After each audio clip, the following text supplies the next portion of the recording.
"Where is your mother?" asked my brother, Arthur, looking alarmed as he walked in holding the gift bags on Christmas Day. "I evicted her. She was just taking up space here," my son laughed.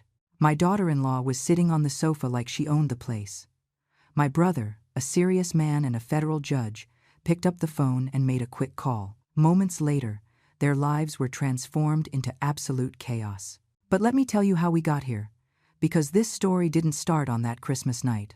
This story started long before, back when I still believed that a mother's love could conquer anything, even the coldness of a son who no longer recognized me as the woman who gave him life. The door opened with a sharp thud that made the wooden frame tremble. Arthur walked in carrying 3 gift bags wrapped in gold and red paper, with shiny bows reflecting the lights of the Christmas tree twinkling in the corner of the living room. His face wore that serene expression that always characterized him, that calm of a man who had spent 30 years behind a dark oak desk, handing down sentences, listening to testimonies, separating truth from lies with the precision of a surgeon. My younger brother, my protector since we were children in that dusty town in the Midwest, back when he would defend me from the kids who made fun of my uneven pigtails and my patched-up shoes. Arthur, Arthur, always Arthur, the man who never raised his voice, but who could make any liar look down with just a single glance. The man who had promised our parents, on their deathbed, that he would take care of me if anything bad ever happened. And now he was here, in this house that I had bought myself, with the money of my grief, with the blood-stained money of my dead husband. "Merry Christmas," he said with that deep voice that always made me feel safe. "I brought gifts for everyone. Where is Margaret? Where is my sister?" The silence that followed was so heavy it could have crushed the ceramic tile floor. Caleb was standing by the large window overlooking the front yard, that garden I had planted with my own hands when we moved here 15 years ago, back when he still called me Mom with affection, and not with that distant tone he adopted after getting married. He was wearing an impeccable white shirt, black dress pants, and shiny shoes that probably cost more than my entire wardrobe combined. My son, my Caleb, the boy who had cried in my arms when his father died, crushed by those steel beams at the construction site. The teenager who had sworn he would always take care of me, that he would never leave me alone, that I was the most important thing in his life. That Caleb didn't exist anymore. The man standing in front of Arthur was a stranger with my son's face. Caleb turned slowly, and on his lips was a smile, a small, almost imperceptible smile, but it was there, a smile that froze my blood when I saw it for the first time, just 2 hours ago, when he threw my things into black plastic bags and told me to leave. A smile that said he had won something, that he had managed to free himself from a burden, that he was finally free. "I evicted her," he said with that terrifying tranquility, like someone talking about the weather. "She was just taking up space here." The gift bags fell from Arthur's hands. The sound was dull, muffled by the expensive cream-colored carpet that Veronica had chosen 6 months ago, that carpet I couldn't walk on with my old slippers because she said they stained it. The gold ribbons came undone, and one of the packages opened partially, revealing the corner of a purple box. "What did you say?" Arthur's voice came out low, dangerously low. That voice I knew, that voice that had preceded sentences of 30 years in prison, that voice that meant something terrible was about to happen. And then Veronica moved. My daughter-in-law, the woman who had entered this house 5 years ago with a sweet smile and kind words, calling me Mama Margaret with a soft voice, asking me for cooking tips, hugging me in the mornings, the woman who had transformed into my silent executioner, into the architect of my destruction, into the snake whispering poison into my son's ear every night until he could no longer see his own mother with the eyes of love. Veronica got up from the large brown leather sofa, that sofa I had chosen when I still had a voice in this house, when I was still consulted on decisions, when I was still treated like the owner and not the intruder. She was wearing a tight red dress that marked her thin figure, high heels that clicked against the floor, her black hair pulled back in an elegant bun. 38 years old, beautiful, calculating, ruthless. "Arthur, what a surprise," she said with that honeyed voice I had learned to loathe. "We didn't know you were coming so early. Dinner isn't ready yet. Where is Margaret?" Arthur didn't look at her. His eyes were locked on Caleb, those dark eyes that had seen every possible lie in a courtroom. Where is my sister? Caleb shrugged. That casual, indifferent gesture, as if we were talking about a housekeeper and not his mother, as if I were something disposable, as if the 68 years of my life meant nothing, as if the sleepless nights when he had a fever, the double shifts I worked to pay for his college tuition, the tears I shed begging God to protect him, as if all that could be erased with a shrug of the shoulders. I already told you, Uncle. I evicted her. This is my house now. Veronica and I need our space. We're hosting important guests tonight. Business people. Potential clients. We can't have Mom here doing her old lady things, being a nuisance, taking up space. It's better this way. For everyone. For everyone. As if I had agreed, as if they had asked me, as if my opinion mattered regarding the house that I myself had bought with the $150,000 they gave me when my husband's body was pulled from the rubble of that building under construction. $150,000 stained with blood and pain. $150,000 that I used to buy this 3-bedroom house with a yard because I wanted Caleb to grow up in a nice, safe, dignified place. Because I wanted to give him everything I never had. Arthur's face changed. I knew him well enough to see the transformation. His jaw tightened, his eyes narrowed just a fraction of an inch. His hands, which had been relaxed at his sides, closed into tight fists. But his voice remained calm, cold, deadly. You evicted her, your own mother, Margaret Thompson, the woman who gave birth to you, the woman who worked 18 hours a day so you could go to a private university, the woman who sold even her wedding rings to pay for your graduation suit. Those were different times, Uncle. Caleb crossed his arms over his chest. Things are different now. I have my own family, my own priorities. Mom was interfering, always with her comments, her complaints, her needs. I'm not a child anymore. I need to live my life. Veronica walked over to Caleb and put a hand on his shoulder. A possessive gesture. A gesture that said, "This man is mine. This house is mine. This victory is mine." Her red lips curled into a small, triumphant smile. You understand, Arthur, she said softly. It's just that Margaret and I have very different personalities. She is from another generation. She doesn't understand how we live now. And frankly, Caleb needs to focus on his career, on growing the business. He can't be worrying about his mom all the time. Arthur took a step forward. Just one. But that step made Caleb instinctively step back. Because Arthur Thompson, retired federal judge, a man who had faced down cartel leaders in court, who had withstood bribery attempts and death threats, who had sent men 3 times his size to prison, had a presence that filled any room when he was angry. Where is she now? He asked. Right now. Where is Margaret? I don't know. Caleb avoided his gaze. She left. I left her on the corner with her things. I guess she took a taxi or something. You left her on the corner, on Christmas Eve, with her things. A 68-year-old woman, in the street. Arthur's words weren't a question. They were an accusation. Each word fell like a hammer striking metal. She has money. Veronica intervened quickly. We gave her some cash. She can go to a hotel, or stay with a friend. It's not like we left her destitute. Arthur took his phone out of his gray suit pocket. His fingers moved over the screen rapidly, dialing a number. He brought the device to his ear. The silence in the room was absolute. I could hear my own heart beating from where I was, sitting in the back seat of Arthur's car, parked outside the house, watching everything through the illuminated window. Because yes, I was there. Arthur had found me on that corner, sitting on the curb of the sidewalk, with my 3 black plastic bags beside me, crying like I hadn't cried since my husband's funeral. He had put me in his car, held me in silence while I soaked his shirt with my tears, and then he had told me, "Stay here, sister. Don't go in. Just let me talk to them. I need to see this with my own eyes." And now I was seeing. I was listening to my son laugh about kicking me out. I was watching my daughter-in-law sit on my sofa as if she were a queen on her throne. I was watching how the family I had built with my hands destroyed by work crumbled into ashes before my eyes. "Benjamin," spoke Arthur into the phone. "It's me. I need you to come to this address immediately. Yes, now. It is urgent. Bring your briefcase, and bring the papers I asked you to prepare last week." "Yes, those. The ones for Margaret Thompson. Exactly. I'll be waiting." He ended the call, put the phone away. And then he looked at Caleb with an expression I had never seen on him, an expression of absolute contempt. "What are you doing?" Caleb asked, and for the first time, there was a touch of nervousness in his voice. "Uncle, this is none of your business. This is between Mom and me." "Oh, it is my business, Caleb." Arthur spoke with a terrible calm. "It is entirely my business.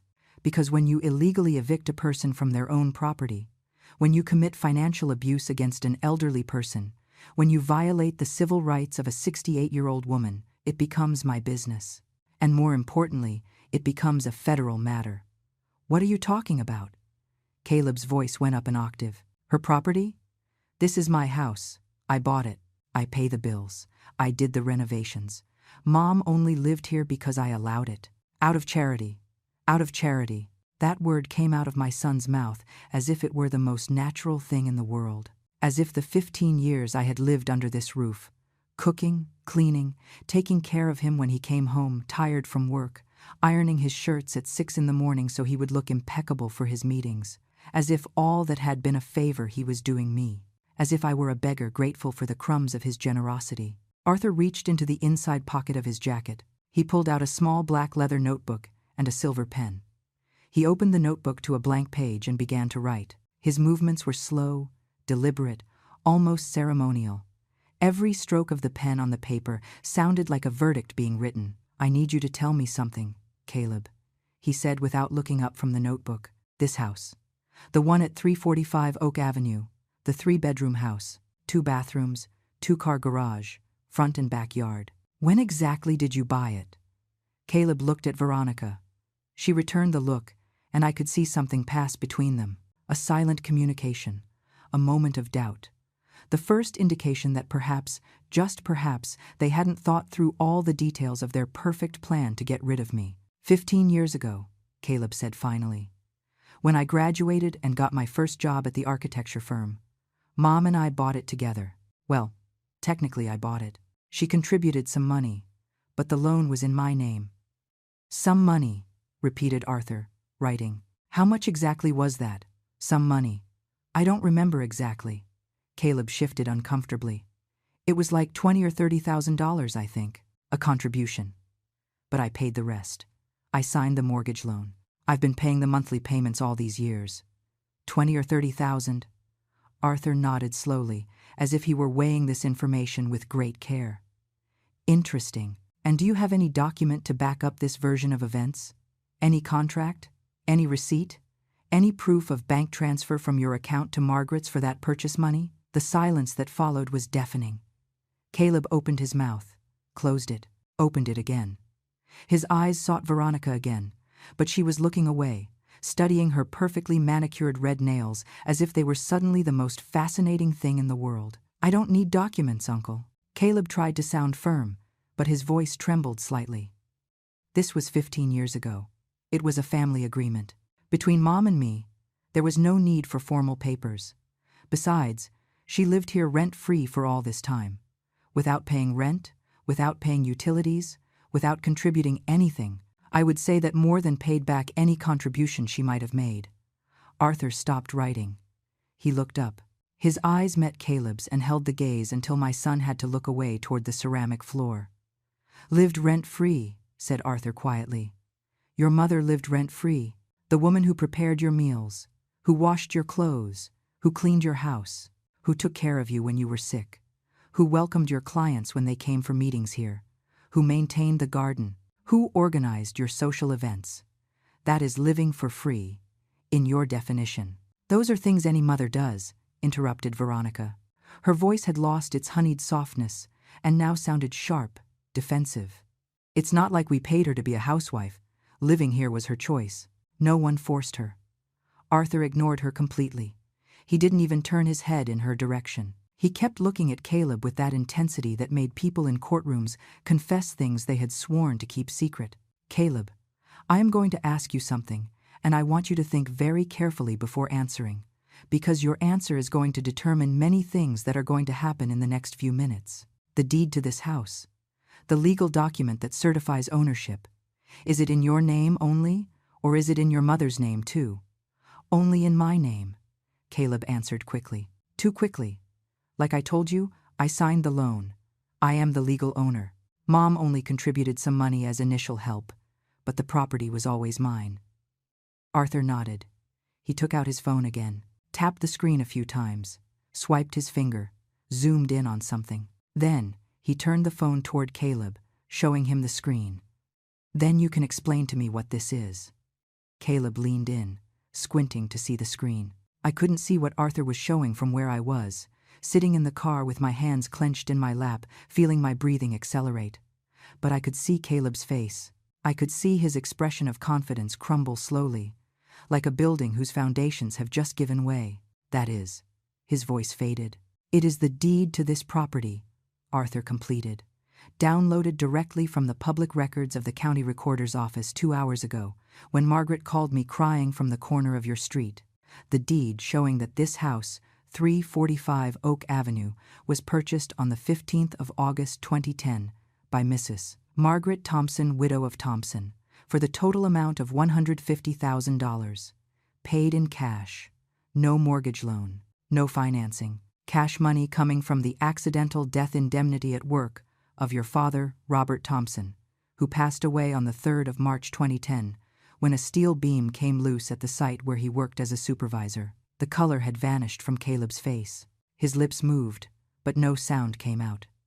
"The deed also shows," continued Arthur with an implacable voice, "that 3 months after the purchase, on the 11th of November 2010, Margaret Thompson added her son Caleb Thompson as a co-owner of the home, not as sole owner, as co-owner, 50% for each. And you know why she did that, Caleb? Because she wanted you to have security. She wanted you to feel that this was your house too. She wanted to give you half of the only thing of value she had in this world, because that is what mothers who love their children do. They give. They always give." "No," whispered Caleb. "That can't be right," the bank told me. "What did the bank tell you?" asked Arthur. "That you were the only owner? That your name was the only one on the documents? Is that what they told you? Or is that what you wanted to hear because it suited you better?" "I didn't know." Caleb shook his head. "I never saw those papers. Mom took care of all the paperwork. I just signed where she asked me to sign." "Exactly," said Arthur. "You signed where she asked you to. You signed documents you probably didn't even read because you trusted your mother, because you knew she would never do anything to harm you. And now, 15 years later, you evict her from the house she bought with the money from your father's death. You kick her out into the street like she's trash. You tell her she was just taking up space." Arthur put the phone away, closed the black notebook, put away the pen. Every movement was precise, controlled, but I could see the fury contained in the tension of his shoulders, in the way his hands trembled slightly. Veronica had stood up. Her face was rigid, her eyes hard like black stones. "This changes nothing," she said coldly. "Even if Margaret is a co-owner, Caleb is too. He has the right to live here, and as his wife, so do I. If she didn't want to be here, if she didn't like how we lived, she could have left on her own. No one forced her to stay." "No one forced her to stay," repeated Arthur slowly, as if tasting the words in his mouth. "Then explain to me why you threw her into the street with her belongings in garbage bags. Why wasn't she allowed to take her furniture, her photos, her memories? Why was she kicked out of her own house without prior notice, without time to make plans, without even the dignity of packing her things properly?" "She has half the house, not the whole house," Veronica answered. "She can sell her share if she wants. She can keep the money. But she can't stay here, interfering in our marriage, criticizing everything I do, making Caleb feel guilty for wanting to live his own life." There it was, the truth finally coming to light. It wasn't about space. It wasn't about me being a nuisance. It was about Veronica not being able to stand, having witnesses to how she manipulated my son. She couldn't stand having someone who knew Caleb from before she appeared, someone who remembered the good and affectionate man he had been, someone who could clearly see how she was transforming him into a cruel and cold version of himself. Arthur walked over to the window. He looked out, toward where I was sitting in his car. He saw me. Our eyes met through the illuminated glass, and in that moment, in the way he nodded slightly, I knew everything was about to change. I knew that my younger brother, that boy I had protected from the town bullies, That man who had dedicated his life to justice was about to do something that would make Caleb and Veronica regret every cruel word they had said to me. "You know what is interesting about the law, Caleb," said Arthur, without turning from the window.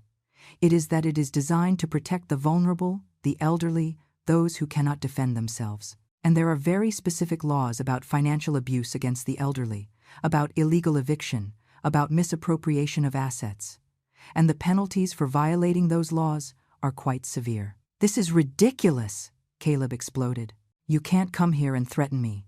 I am your nephew. This is my house. I have the right to decide who lives here and who doesn't."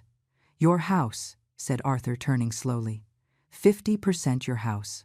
And you just made the mistake of evicting the other co-owner without a court order, without due process, without any foundation other than your own selfishness and your wife's manipulation. That, my dear nephew, is a crime. And it isn't just a civil offense. It is a criminal offense." The doorbell rang. 3 long tones that resonated in the tense silence of the living room. "That must be Benjamin," said Arthur, walking toward the front door. "My lawyer, and a notary public. I hope you don't mind if he joins our little family reunion." Caleb and Veronica exchanged panicked looks. She took a step forward, her heel resonating against the floor like a gunshot. "Wait, Arthur." Her voice had lost all its previous smoothness. Now it sounded shrill, almost desperate. "It's not necessary to involve lawyers. This is a family matter. We can resolve it between us. Maybe we acted hastily. Maybe Margaret can stay in the back room for now, until we find a solution that works for everyone." "Until you find a solution that works for everyone," repeated Arthur, opening the door. "How generous of you, Veronica. Allowing the owner of the house to live in the smallest room of her own property. What extraordinary consideration." A tall man entered the living room, carrying a brown leather briefcase. Benjamin Ross. I knew him from family gatherings, from past Christmases, when we were still a real family. He must have been about 55. Gray hair combed back. Impeccable gray suit. Burgundy tie. His eyes scanned the room with the speed of someone used to assessing complex situations in seconds. "Good evening," he greeted with a professional voice. "I apologize for interrupting your Christmas Eve celebration, but Mr. Thompson informed me there was an urgent situation requiring immediate legal attention." "Benjamin, thanks for coming so quickly." Arthur closed the door behind him. "Let me introduce you to my nephew Caleb Thompson and his wife Veronica Perez Thompson. They are the current occupants of the property located at 345 Oak Avenue. Current occupants. Not owners, not residents, occupants." The word fell into the room like a stone in a pond, creating ripples of discomfort that reached every corner. Benjamin placed his briefcase on the coffee table. That glass table I had cleaned thousands of times, where I had served coffee to Caleb's guests, where I had put fresh flowers every week for 15 years. He opened the briefcase with precise movements and took out a manila folder, several documents held with clips, and an electronic tablet.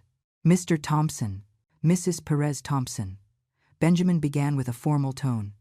"I am here representing Mrs. Margaret Thompson, legal co-owner of this home. I have been informed that tonight, at approximately 5:30 in the afternoon, you proceeded to remove my client from the property without her consent, utilizing methods that constitute illegal eviction, coercion, and potential financial violence against an elderly adult. That is a lie." Caleb took a step forward, his hands turned into fists at his sides. "No one removed her by force. We asked her to leave. There is a difference." "Ah, so you admit you asked her to leave." Benjamin took a small digital recorder out of his jacket pocket. "Do you mind if I record this conversation? It is completely legal in this state as long as one of the parties consents, and I consent. For documentation purposes, of course. We aren't going to say anything else without our own lawyer present," intervened Veronica, crossing her arms. "That is your right," Benjamin nodded, pressing the record button anyway. "However, I must inform you that I already have sufficient evidence to proceed. Testimonies from neighbors who saw Mrs. Thompson being escorted off the property with her belongings in plastic bags. Text messages and emails documenting a pattern of psychological abuse over the last 6 months. And of course, the property deed clearly demonstrating misuse. Thompson is a legal co-owner of this real estate." Veronica had gone visibly pale. Her hands trembled slightly as she gripped the back of the sofa. "What messages?" she asked with a tense voice. What emails? Benjamin took out the tablet and swiped his finger over the screen. Oh, there are quite a few. For example, this text message you sent to Caleb on October 3rd. I quote verbatim. I can't stand having your mother here anymore. She meddles in everything, criticizes how I cook, how I clean, how I dress. You need to choose, Caleb. Either she goes or I go. End quote. Caleb turned toward Veronica with wide eyes. You told him that. She didn't answer. Her lips were pressed into a thin line, her eyes fixed on the floor. Oh, and this other one, continued Benjamin, from November 23rd. I'm sick of your mother acting like this is her house. I told her she can't use the living room when we have guests. And what do? Nothing. You defend her. You need to set boundaries, or this isn't going to work. He swiped again. Oh, and this is interesting. From December 10th, just 4 days ago. Caleb, I spoke to my father. He has a contact who can get us the papers, so the house is completely in your name. No one has to know. Your mom doesn't even understand these things. It would be easy. Fraud, said Arthur quietly. Conspiracy to commit real estate fraud. Veronica, you just added several more years to your possible prison sentence. Prison, Caleb's voice cracked. Arthur, this is going too far. We are family. You can't do this. Family. Arthur walked up to Caleb until he was inches from his face. You treated your mother like trash. You kicked her into the street on Christmas Eve. You stripped her of her dignity, her home, her security. And now you talk to me about family. Tell me, Caleb, where was your sense of family when you put your mother's things in garbage bags? Where was your respect when you told her she was just taking up space? Where was your love when you left her on the corner, not caring if she had anywhere to go? I couldn't keep watching all this from the car. My heart was beating so fast I felt like it was going to explode. My hands were shaking. I opened the car door. I got out. My legs barely held me up after hours of crying, of feeling my world collapse, of asking myself what I had done wrong to deserve this. I walked up the stone path of the front garden, that garden I had designed, where I had planted the rose bushes that now bloomed in shades of red and pink under the Christmas lights. I climbed the 3 steps of the porch. The door was ajar. I walked in. Everyone turned to look at me. Caleb froze, his face a mask of shock and something else, something that was perhaps shame but arrived too late. Veronica let out a small, gasped cry. Benjamin nodded respectfully in my direction, and Arthur, my dear brother, extended his hand to me. Margaret, he said softly, come in. This is your house. I walked slowly toward the center of the living room. My old shoes on the expensive carpet I could never step on with my slippers.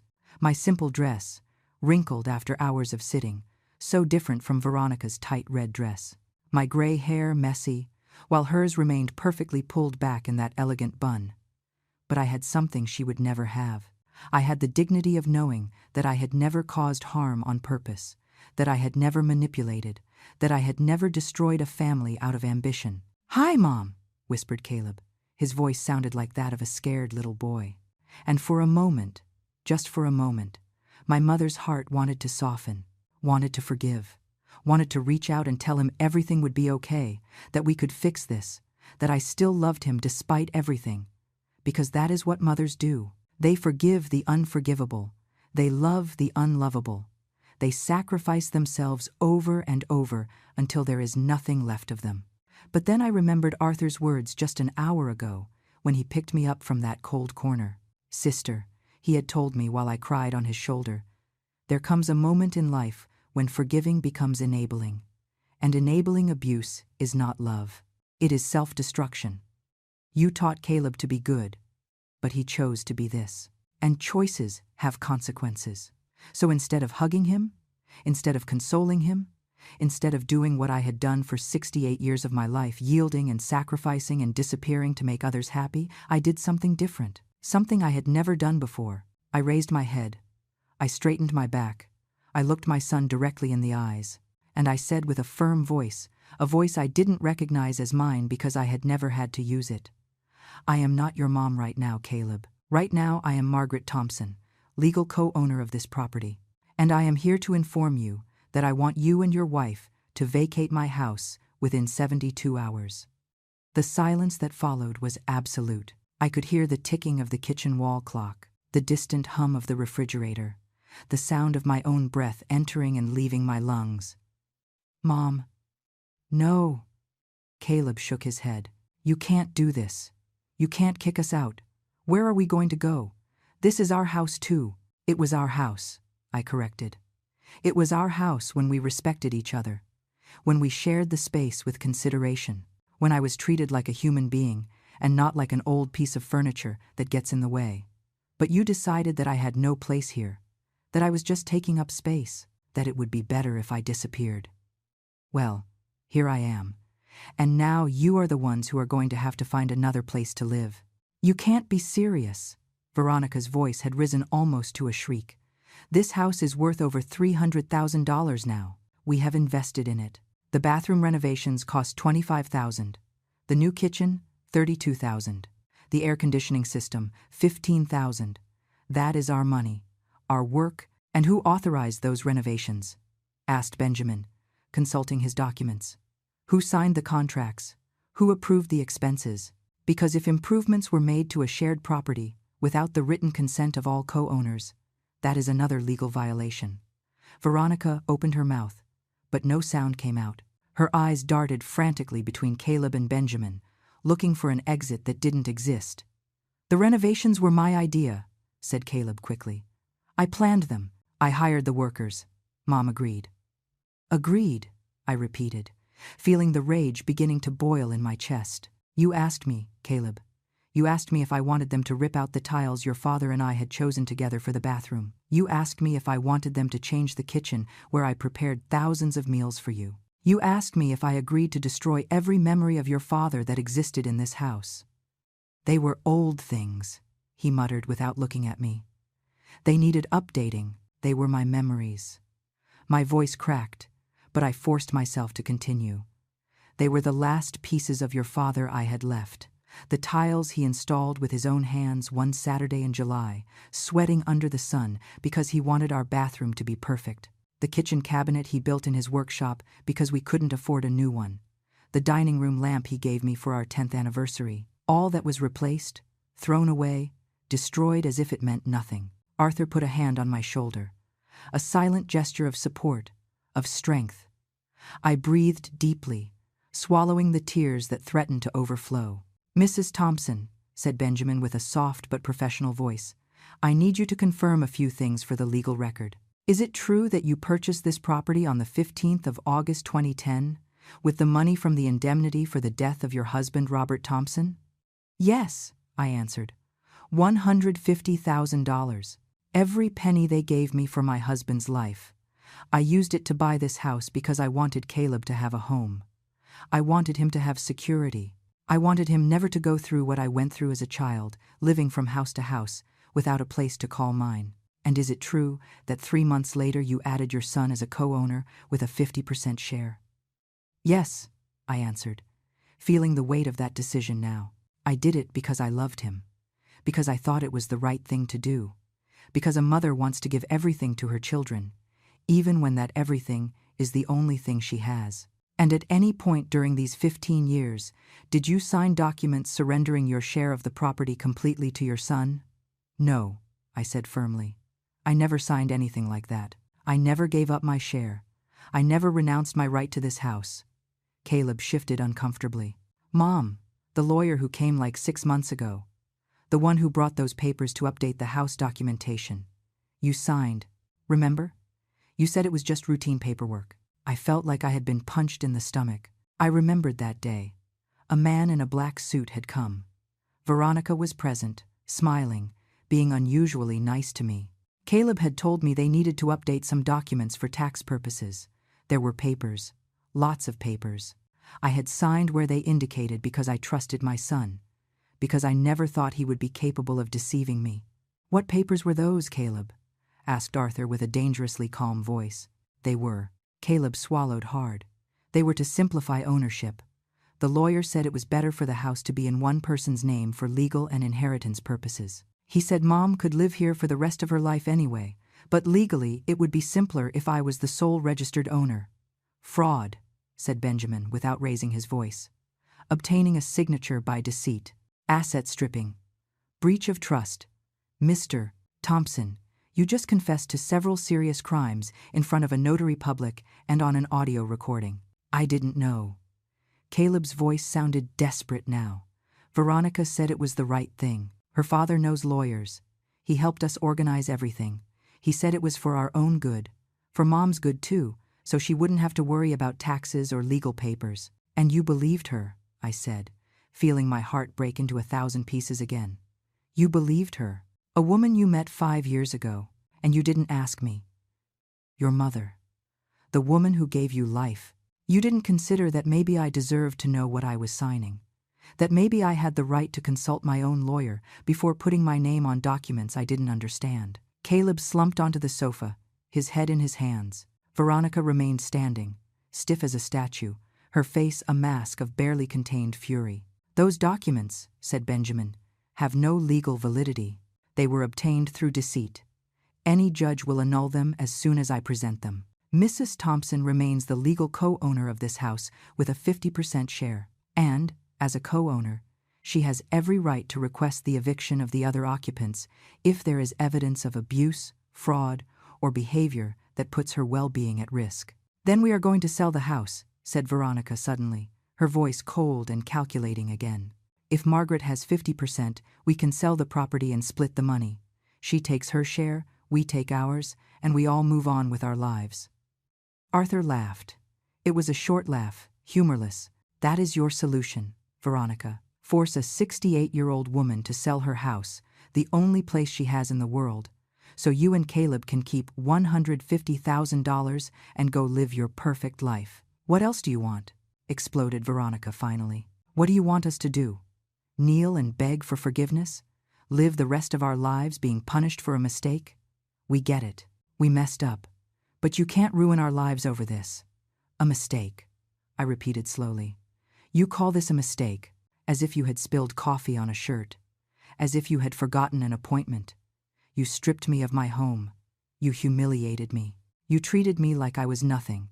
You manipulated me into signing papers that took away my property. You planned to steal the only thing I had, and you call it a mistake.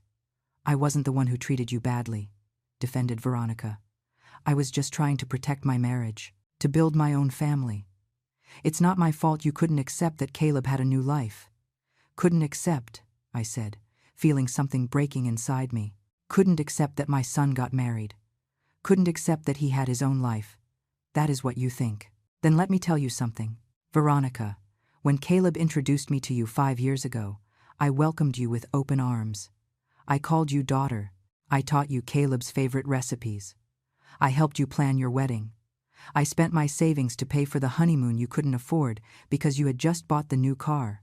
I defended you when my sister Patricia told me she saw something fake in your smile. My voice rose, something inside me releasing after years of being contained. I took care of you when you had the flu that first winter. I comforted you when you fought with your mother. I lent you my diamond ring, the last gift my husband gave me before dying, so you could wear it to Caleb's company gala because you wanted to look elegant, and you never gave it back. You said you had lost it. But I saw that ring on your finger 3 months ago at Thanksgiving dinner. You had gotten it resized to fit you. You kept my dead husband's ring and never said anything. Veronica paled. Caleb looked at her with wide eyes. That's not true, stammered Veronica. I didn't. Yes, it is, interrupted Arthur. I saw it too at that dinner. I was going to say something, but Margaret asked me not to. She said she didn't want to cause trouble, that maybe there was an explanation, that she didn't want to fight on Thanksgiving. My sister has spent years swallowing pain, accepting humiliations, staying quiet to keep the peace. And you interpreted it as weakness, as permission to keep abusing. Benjamin cleared his throat, bringing the attention back to legal matters. Mrs. Thompson, based on all this information, on the testimonies I have heard tonight, and on the documents I have in my possession, my professional recommendation is the following. First, we need to annul any document you signed without full knowledge of the implications. Second, we need to formally establish your rights as a co-owner. And third, we need to decide if you wish to press criminal charges for fraud, asset stripping, and elder abuse. Criminal charges. Caleb's voice sounded like a wail. Mom, no, please, I can go to prison for this. My career, my reputation, everything would be ruined. I looked at him. At my son, the baby I had carried in my arms, the boy I had comforted at night after his father's death, the young man who had graduated with honors from college thanks to my work at 2 jobs, the man who had become a stranger before my eyes. You should have thought of that before, I said with a voice I barely recognized as mine. You should have thought of your career before kicking me into the street. You should have thought of your reputation before humiliating me in front of your wife. You should have thought of the consequences before stealing my home. But you didn't do any of that. You only thought of yourself, of what you wanted, of what was convenient for you. And now that there are consequences, now that you have to face what you did, you come to me asking for mercy. I am your son, he whispered, and there were tears in his eyes. That has to mean something. It means everything, I answered, feeling my own tears threatening to come out. That is why it hurts so much. Because you are my son. Because I would have given my life for you without thinking twice. Because I spent 68 years loving you more than anything in this world. And you chose a woman you met 5 years ago over the woman who gave you life. I turned to Benjamin, wiping my tears with the back of my hand. What happens if I press charges? I asked. What really happens? Benjamin took a deep breath before answering. Asset stripping through fraud is a felony in this state. The penalty can be from 2 to 8 years in prison, depending on the value of the property involved. Elder abuse adds 1 to 3 additional years. And if conspiracy is proven, meaning multiple people planned these acts together, she would also face charges with similar sentences. Veronica let out a choked sound. She brought her hands to her chest as if she couldn't breathe. Furthermore, continued Benjamin, there would be civil consequences. You could be sued for damages. Caleb's professional license as an architect could be revoked. His assets could be seized to pay restitution. And all this would remain on his permanent record, affecting future employment opportunities, credit, even where they can live. No, moaned Veronica. No, no, no. This cannot be happening. We are not criminals. We are good people. We have a life. We have plans.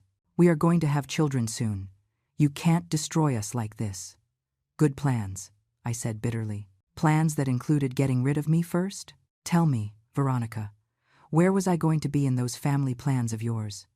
In what cheap nursing home did you plan to put me when you could no longer use me as a free servant? It wasn't like that, she shook her head frantically. We just wanted our space. We just wanted privacy. We weren't going to abandon you. We were going to help you find a good place where you lived comfortably. A good place, I repeated. Like the street corner where you left me today.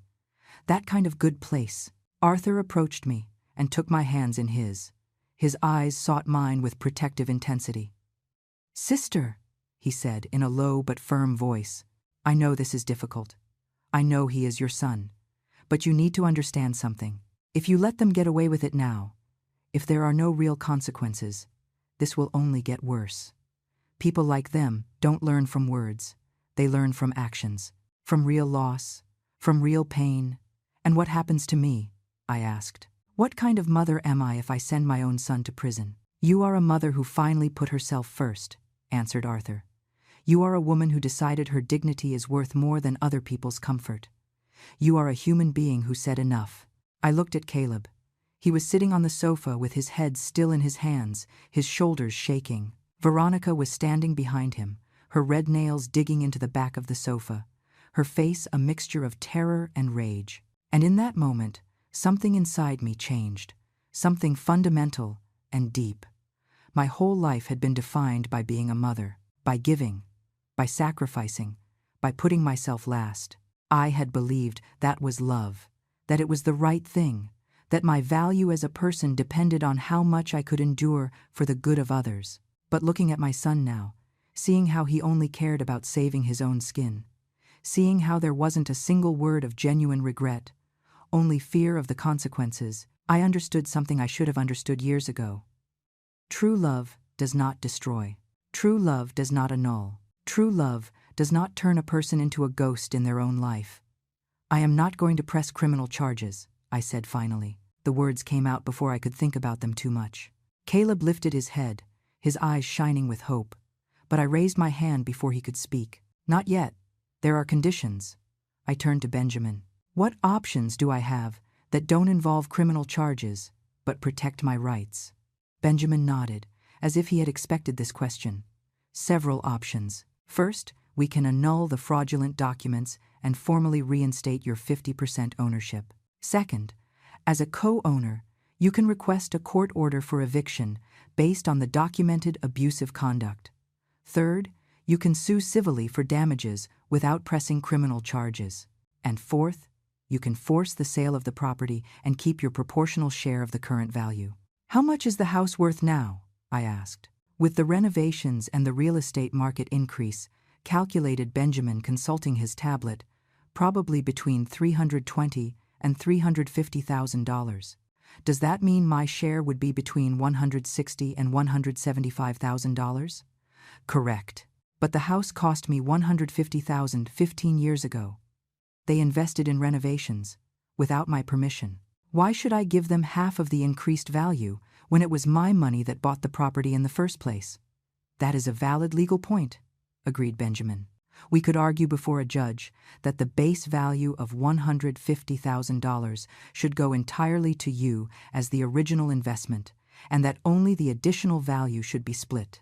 That would give you approximately $200,000 and $150,000 to Caleb. That's not fair, exploded Veronica. We did all the improvements. We increased the value. You made unauthorized improvements on a property you didn't fully own, interrupted Arthur. That was your mistake.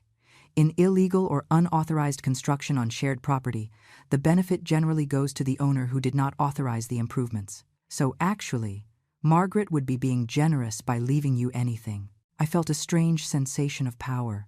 For the first time in years, perhaps in decades, I felt I had control over my own life, that my decisions mattered, that I mattered. Here is what is going to happen, I said with a firm voice. Benjamin is going to annul the fraudulent documents. He is going to reinstate my 50% ownership of this house. Then we are going to put the house up for sale. Mom, no, Caleb stood up.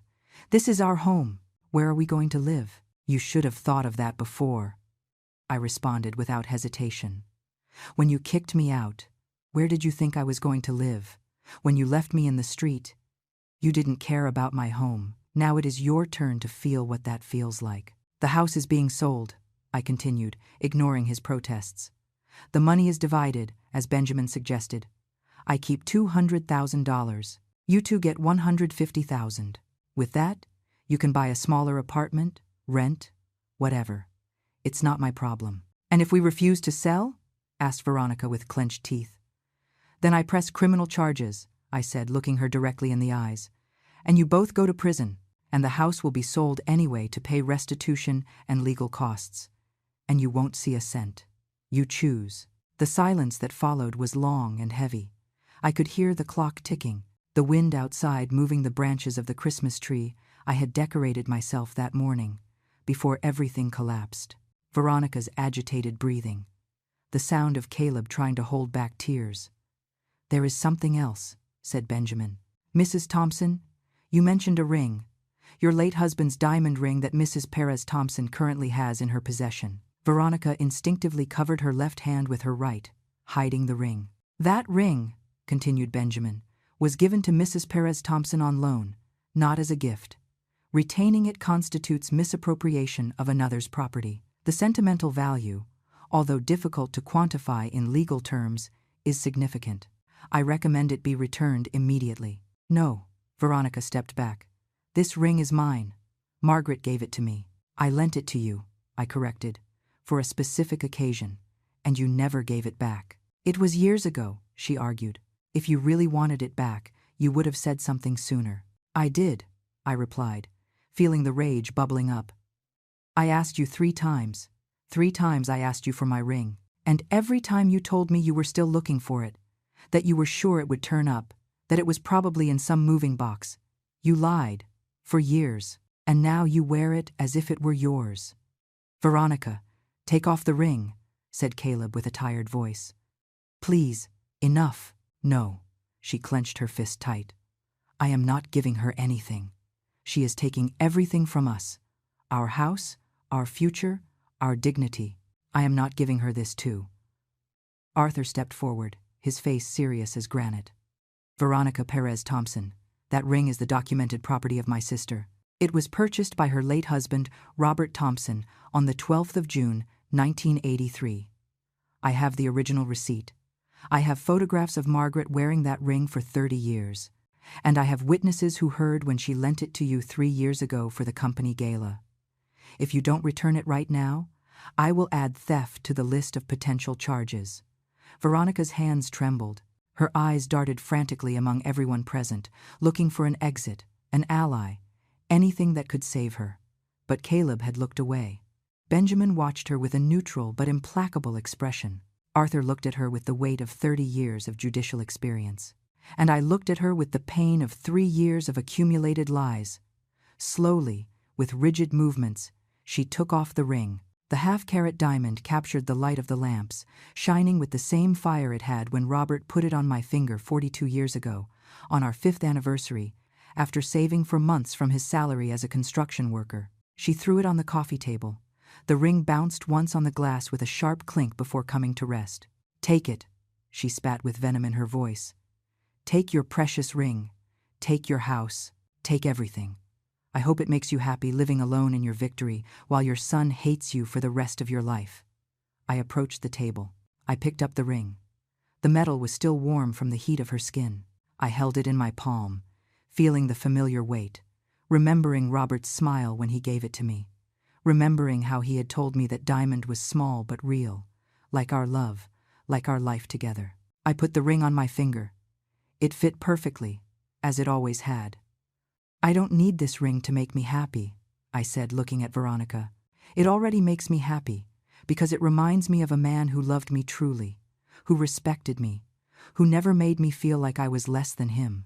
And it reminds me that I was once loved by someone who valued who I was, not what I could give him. I turned to Caleb. He was looking at the floor, unable to meet my eyes. Your father would have been so disappointed in you, I said quietly. He spent his life working to give us a future. He died building buildings for other people because he wanted you to have opportunities he never had. And you used those opportunities to become someone who kicks his own mother into the street. I didn't want to, whispered Caleb. I just wanted Veronica to be happy. She said we could never really be a family while you were here, that you would always put yourself first, that I would never have my full attention. And I thought if you left, everything would be better. So your wife manipulated you, I said without emotion in my voice, and you let her.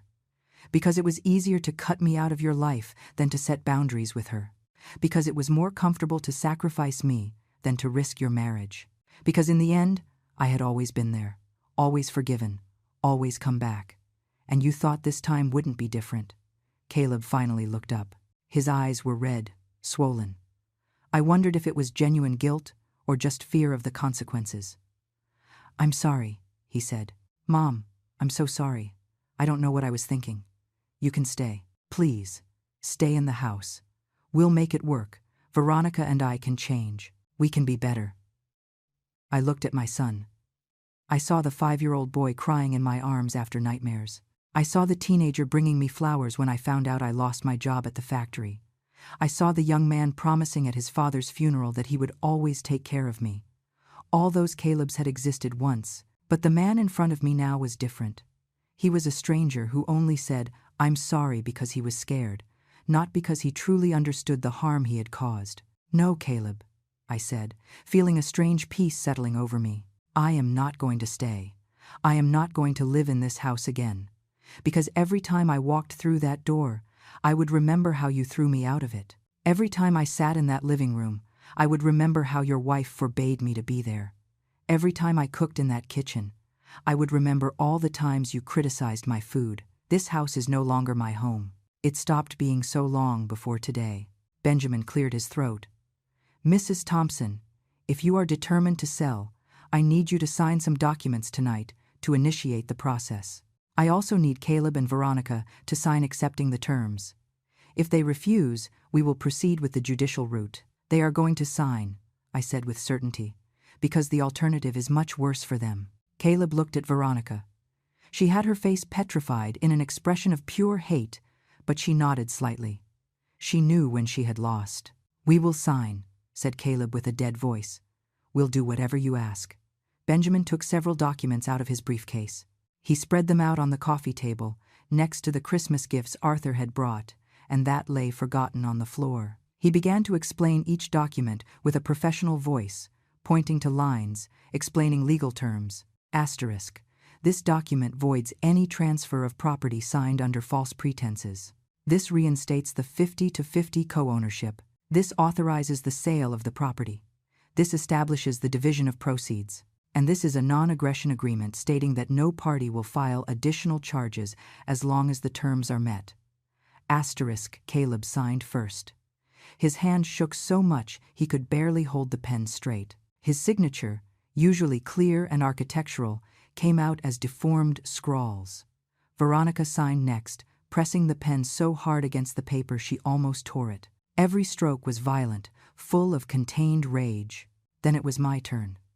I took the pen Benjamin offered me.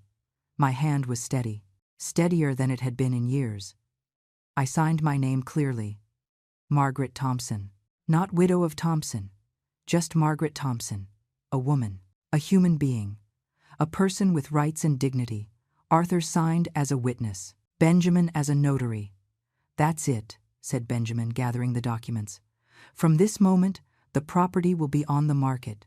I recommend a reputable real estate agency that can handle the sale quickly.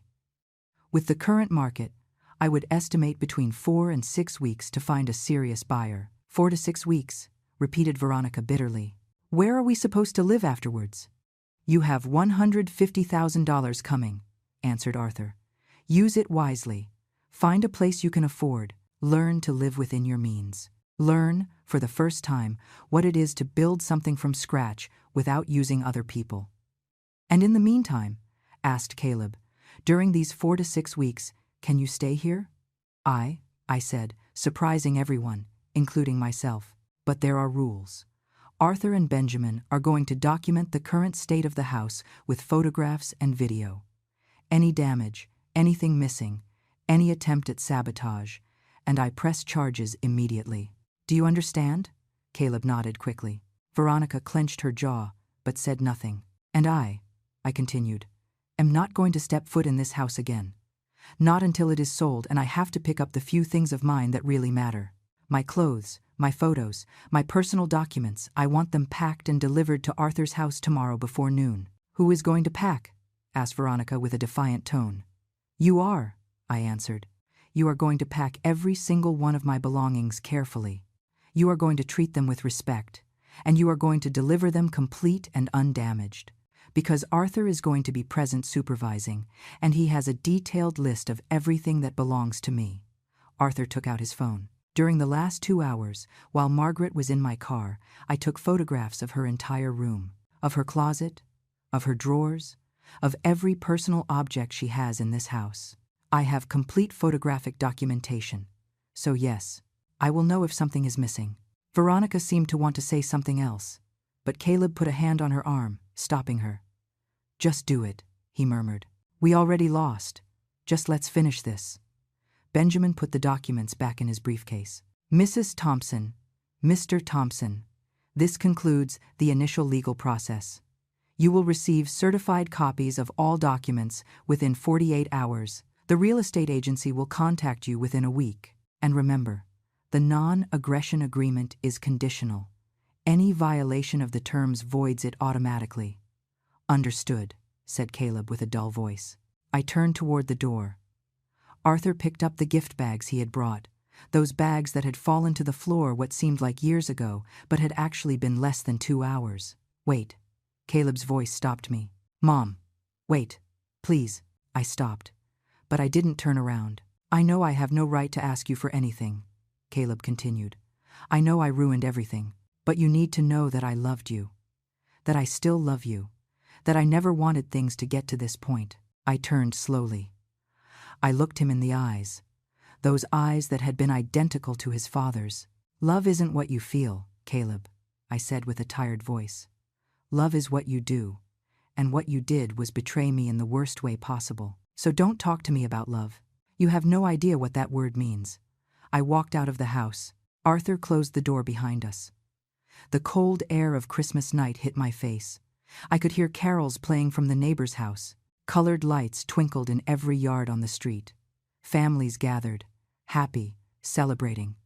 And I was walking away from the only house I had called home for 15 years. But strangely, I didn't feel sad. I didn't feel lost.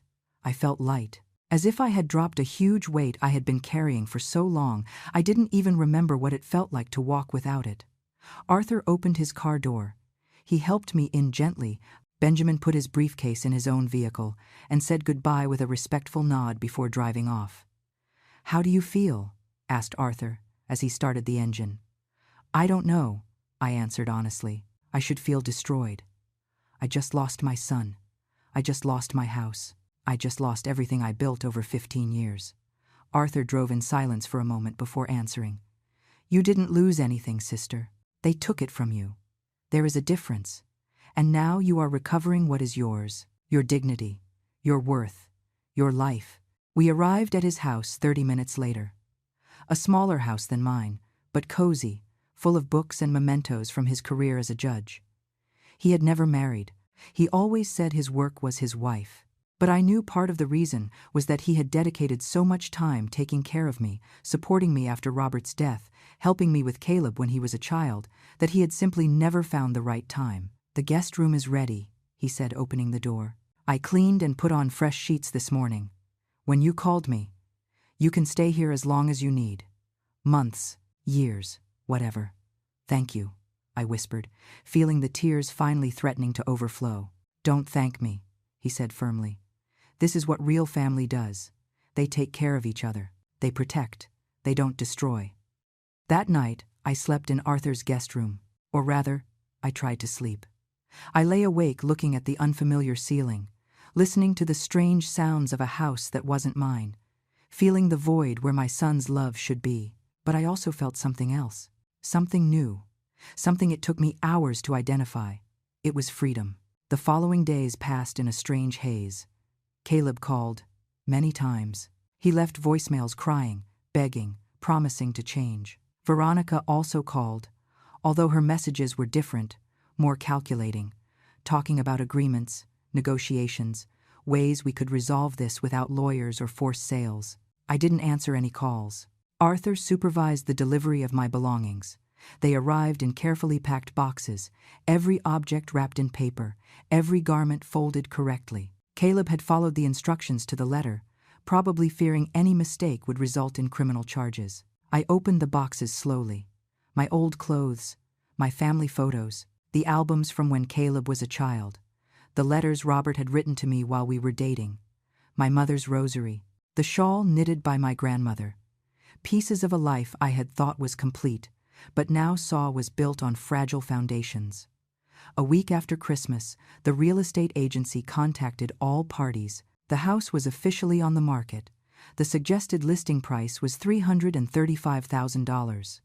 With market conditions and the desirable location, they expected quick offers. 2 weeks later, the first offer arrived, $320,000. Cash. Closing in 30 days. Benjamin gathered us all in his office to discuss the offer. I arrived with Arthur. Caleb and Veronica arrived together, but there was a distance between them, a physical space revealing cracks in their perfect marriage. "It's a good offer," said Benjamin. "The market is competitive, but this is solid. My recommendation is to accept." "We accept," I said immediately. Caleb nodded without saying a word. Veronica signed the acceptance documents with abrupt movements. "Closing is scheduled for February 20th, informed Benjamin. "By that date, the property must be completely vacated. Mr. and Mrs. Thompson have until February 15th to move out and leave the house in sale condition." During those weeks, I received more calls, family members who had found out about the situation. My sister Patricia, who lived in San Diego, called furious. "I always knew that woman was a viper," she said, referring to Veronica. "I told you at the wedding. I told you something didn't fit. But no, You wanted to give her the benefit of the doubt. You wanted to believe Caleb had found true love. You were right, I admitted. About everything. And now what are you going to do? She asked. Where are you going to live? I don't know yet, I answered. Arthur says I can stay with him as long as I want, but I need to find my own place. I need to start over. With $200,000 you can buy something nice, Patricia pointed out. Something small but yours. Completely yours. Without ungrateful children. Without manipulative daughters-in-law. She was right. With $200,000, I had options. I could buy a small condo. I could invest part of the money and live off the combined interest and my pension. I could finally live for myself for the first time in 68 years. But before I could make plans, something happened. Caleb appeared at Arthur's door one night in mid-February. I was in the living room reading when the doorbell rang. Arthur opened the door, and his expression hardened immediately. "What are you doing here?" he asked with a cold tone. "I need to talk to Mom," said Caleb. His voice sounded broken, desperate. "Please, Uncle, just 5 minutes." Arthur turned to me. "The decision is yours, sister." Part of me wanted to tell him to leave, that I had already heard enough empty apologies. But another part, that maternal part that never dies completely no matter how much they hurt you, needed to know what was so urgent. "Let him in," I said finally. Caleb entered. He looked terrible. He had lost weight. He had deep, dark circles under his eyes. His clothes were wrinkled. This was not the successful and impeccable man who had stood in that living room weeks ago. This was a destroyed man. "Mom," he began, and his voice cracked immediately. "Veronica left me." I remained silent, waiting. "She left 3 days ago," he continued. "She took her things and left. She said she wasn't going to stay with a loser who couldn't even keep his own mother under control. She said I was weak, that I let myself be manipulated by you and Uncle Arthur, that I ruined our future." He let the words settle in the air between us. "And now you are here because you feel alone," I said without emotion. "Because your wife abandoned you when things got tough, because you finally saw who she really was." "No," he shook his head. "I am here because you were right. About everything. About her. About me. About what I became. And I need you to know that I am sorry. Not because I am scared or because I want something, but because I finally understand what I did to you." Arthur was standing in the doorway of the living room, arms crossed, observing the scene with Judge's eyes. "You understand," I repeated. "What exactly is it that you understand, Caleb?" He wiped tears with the back of his hand. "I understand that I spent 5 years letting someone else destroy the most important person in my life. I understand that I changed who I was to please a woman who never really loved me. I understand that I kicked my own mother into the street because it was easier than confronting my wife. I understand that I am a coward." His voice rose, full of self-inflicted pain. "I understand that I betrayed everything Dad taught me. I understand that I broke the heart of the only person who was always there for me. I understand that I don't deserve your forgiveness. But I needed to tell you. I needed you to know that I finally see it. I finally see the monster I became." I looked at him. This broken man in front of me. My son. And I felt nothing. I didn't feel the urgency to console him. I didn't feel the impulse to hug him and tell him everything would be okay. I didn't feel the need to sacrifice myself once more to alleviate his pain. I felt compassion, but it was a distant compassion, like what you feel for a stranger suffering in the street. It wasn't the unconditional and blind love that had defined our relationship for 42 years. "I believe you," I said finally. "I believe you regret it. I believe you finally see what you did. But Caleb, regret does not erase the damage. It doesn't turn back time. It doesn't heal wounds." "I know," he whispered. "I know, and I don't expect you to forgive me. I just needed you to know. There is something else you need to know," I said, taking a deep breath. "I forgive you." His eyes widened with surprise.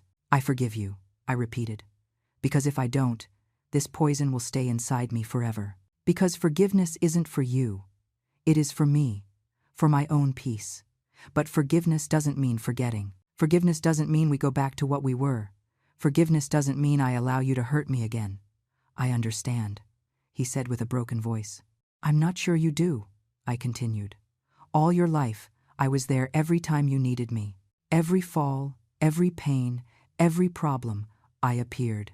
And you learned to expect that, to count on that, to take for granted that Mom would always be there no matter what. My hands closed into fists on my lap. But I can't be that person anymore. Caleb, I can no longer be the one who always gives, always forgives, always comes back. Because if I keep being that person, I am going to disappear completely. And finally, at 68 years old, I am starting to understand that I matter too, that my life has value beyond what I can give to others. Arthur nodded from his position in the doorway, a gesture almost imperceptible of approval. So, what does this mean? Asked Caleb. Does it mean we are never going to talk again? Does it mean I lost my mother forever? It means you need to rebuild your life without using me as a crutch, I answered. It means you need to learn who you are when you don't have Mom fixing everything. It means that the Caleb I raised, that good and affectionate boy, needs to find his way back without my help.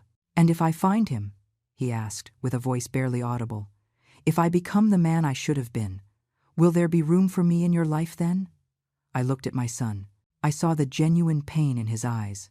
I saw the weight of his actions finally pressing on his shoulders. I saw a man who had hit rock bottom and was trying to find a way up.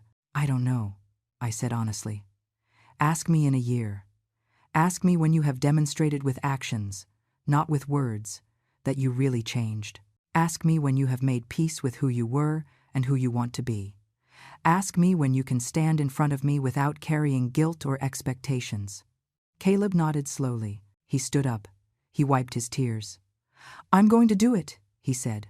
I'm going to become someone who would make you proud.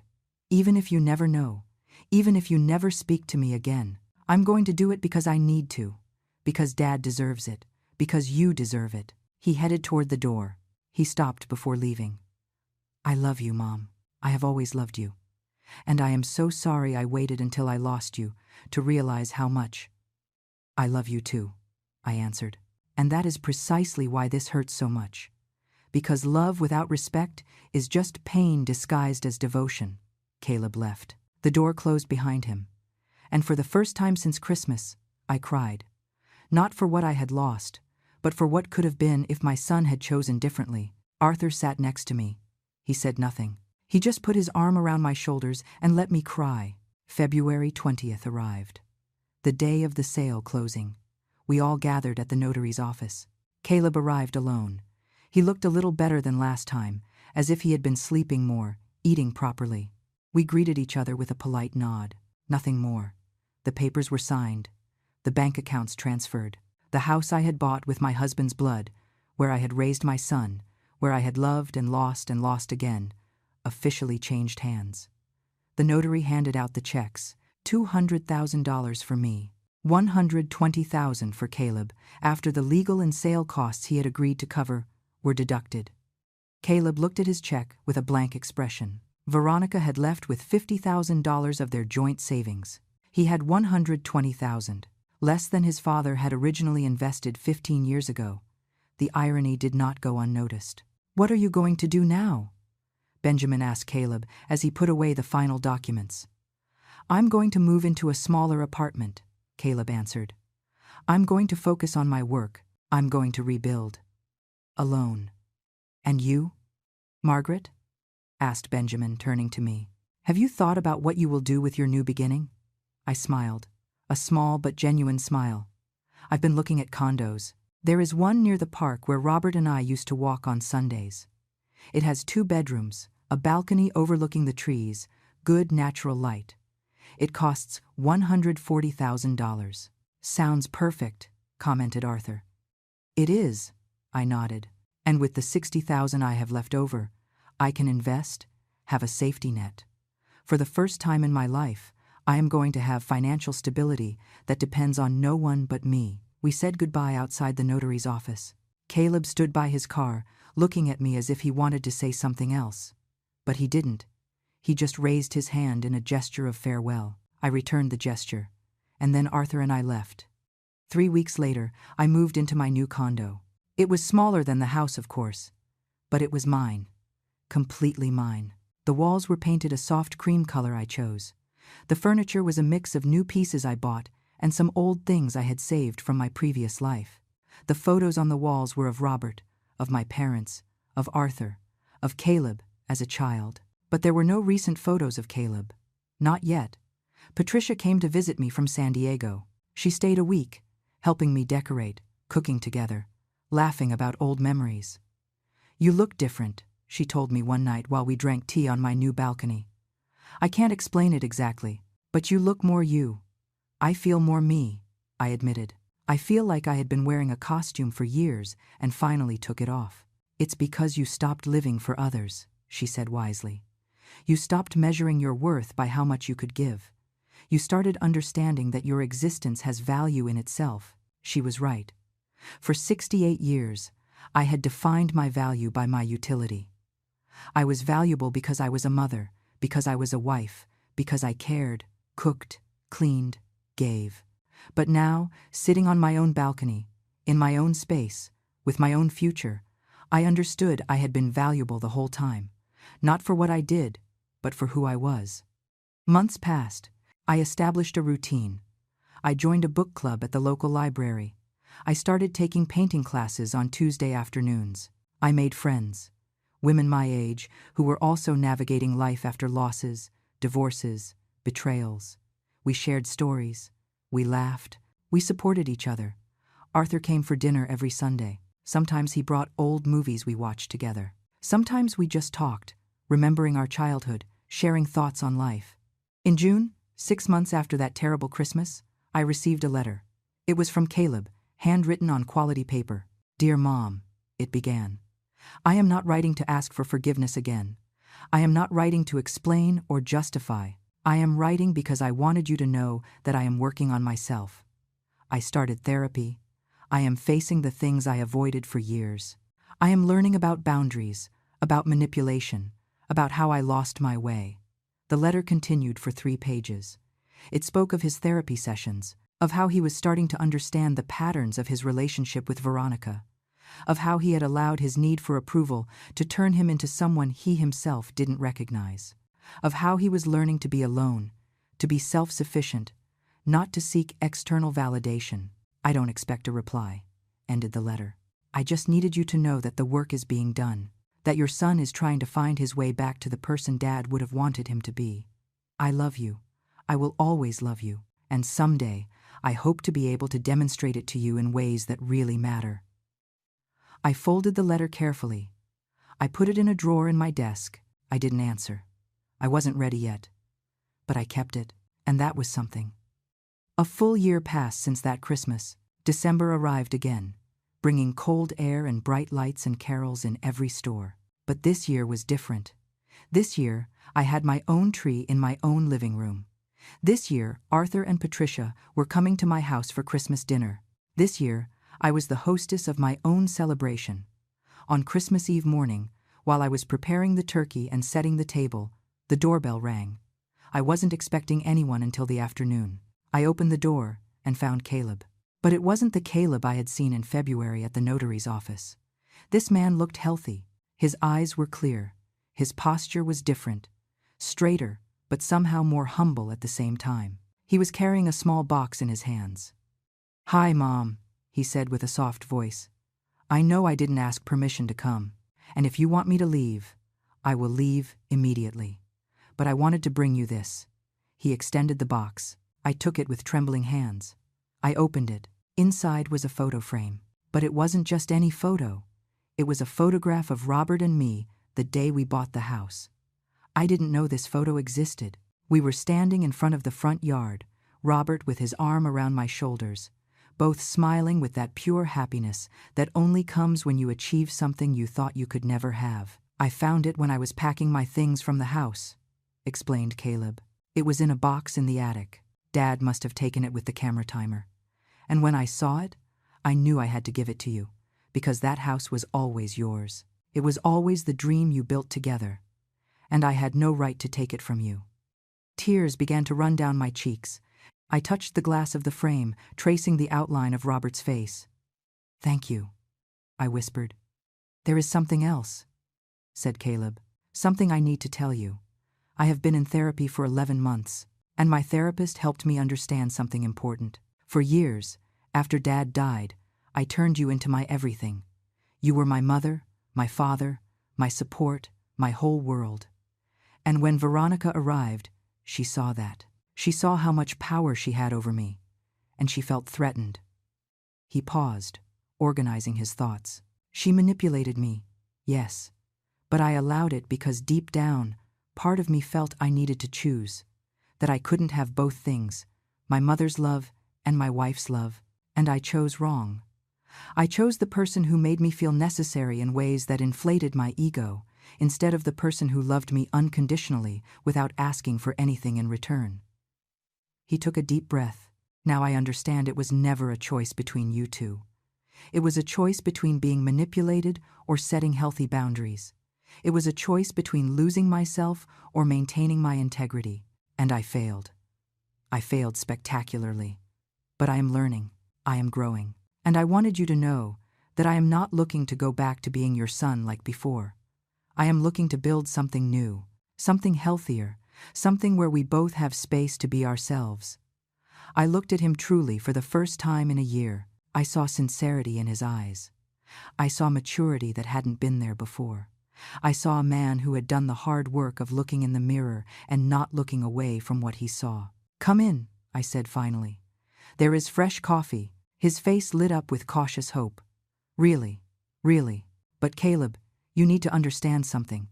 This is not instant forgiveness. This is not going back to how we were. This is a beginning. A very small beginning. And every step from here on out is earned, not taken for granted." "I understand." He nodded quickly. "I understand completely." He entered.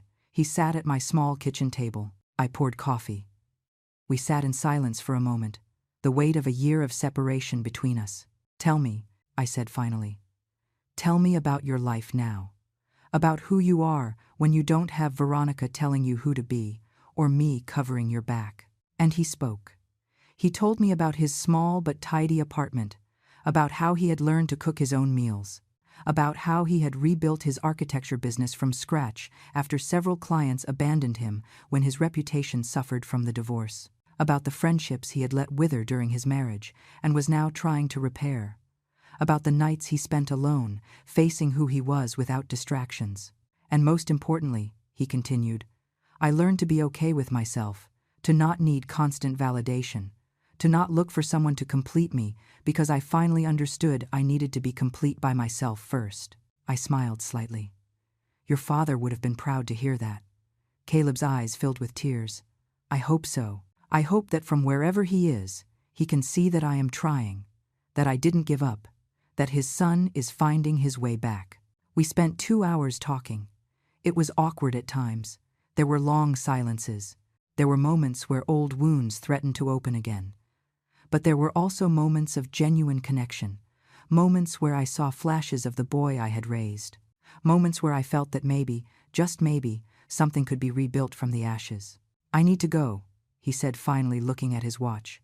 "I know you have plans for tonight, and I don't want to invade your space." He stood up. "Me too." "Caleb," I said as he headed to the door. "The letter you sent in June." I read it, all the words, and it meant something. Not enough to reply at that moment, but it meant something. "That is more than I deserved," he answered with a soft voice. "Probably," I nodded. "But here is the thing about mothers. Even when their children break them, even when they need to distance themselves to protect themselves, a part of them always waits, always keeps a small window open, and you just push that window a little more." "Can I write to you again?" he asked. "Tell you about my progress, keep you updated on my life, without expecting replies, just so you know I'm still working." "You can," I said after thinking about it for a moment. "And this time, I'll probably reply. I don't promise when. I don't promise how often. But I'll probably reply." Caleb smiled. It was a small, sad, but genuine smile. "That is more than I dared to hope for. Thank you, Mom, for giving me a chance, for not closing the door completely." He left. I closed the door and leaned against it, holding the frame with the photo of Robert and me. I looked at that image of 2 young people, full of hope, starting their life together. And I thought about everything I had lived since then. The love, the loss, the betrayal, the rebirth. Arthur arrived that afternoon with Patricia. They saw the new frame on my shelf and raised their eyebrows with questions. I told them about Caleb's visit, about our conversation, about the small step we had taken. Be careful, warned Patricia. Don't let him hurt you again. I won't, I promised. But I'm not going to close my heart completely either. There is a difference between protecting yourself and becoming so hard you can no longer feel anything. Arthur nodded with approval. That is the wisdom you were looking for, sister. It is not revenge. It is not blind forgiveness. It is balance. It is knowing when to open and when to close. It is honoring your pain without letting it define you. We dined together that night. We laughed. We shared stories. We toasted to new beginnings and second chances, and the strength that comes from surviving what you thought would destroy you. And later, when Arthur and Patricia left, and I remained alone in my small condo, I sat on my balcony wrapped in a blanket, looking at the city lights. I thought about the woman I had been a year ago, the woman sitting on a cold corner with her belongings in garbage bags, feeling like her life had ended. That woman had believed her value ended where her utility ended, that without someone to take care of, she was no one. That love meant infinite sacrifice without limits or protections. But I wasn't that woman anymore. I was Margaret Thompson, 69 years old, widow, mother, sister, friend, and above all, a woman who had learned that self-love is not selfishness, that setting boundaries is not cruelty, that rebuilding your life after destruction is not abandoning those who hurt you, but honoring yourself finally. The house Robert and I bought was no longer mine. But I had built something better. I had built a life where my worth didn't depend on how much I could give or endure. A life where I was enough simply for existing. Caleb would have to make his own way back. He would have to prove with actions, not words, that he had truly changed. And maybe someday, when he had demonstrated that the man he had become was worthy of the trust he had broken, we could have a relationship again. Not like before, never like before, but something new, something healthier, something built on mutual respect instead of unilateral sacrifice. Or maybe not. Maybe the damage was too deep. Maybe some things, once broken, can never be completely repaired. And that was okay too. Because I would be okay either way. Because I had learned the most important lesson of all. That my happiness, my peace, my life, depended on no one but myself. The cold December wind blew across the balcony. I closed my eyes and breathed deeply. And for the first time in 69 years, I felt completely free. Free from the weight of impossible expectations. Free from the need to be everything for everyone. Free from measuring my worth by how much I could endure. Free from living for others while fading into the shadows. This was my life now. Small perhaps, quieter, less complicated, but it was mine. Completely, absolutely, unquestionably mine.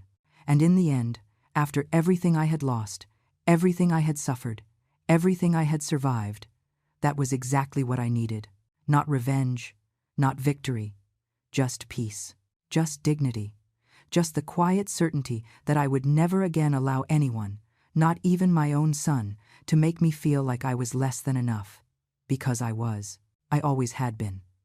It just took me 69 years and a broken heart to finally believe it.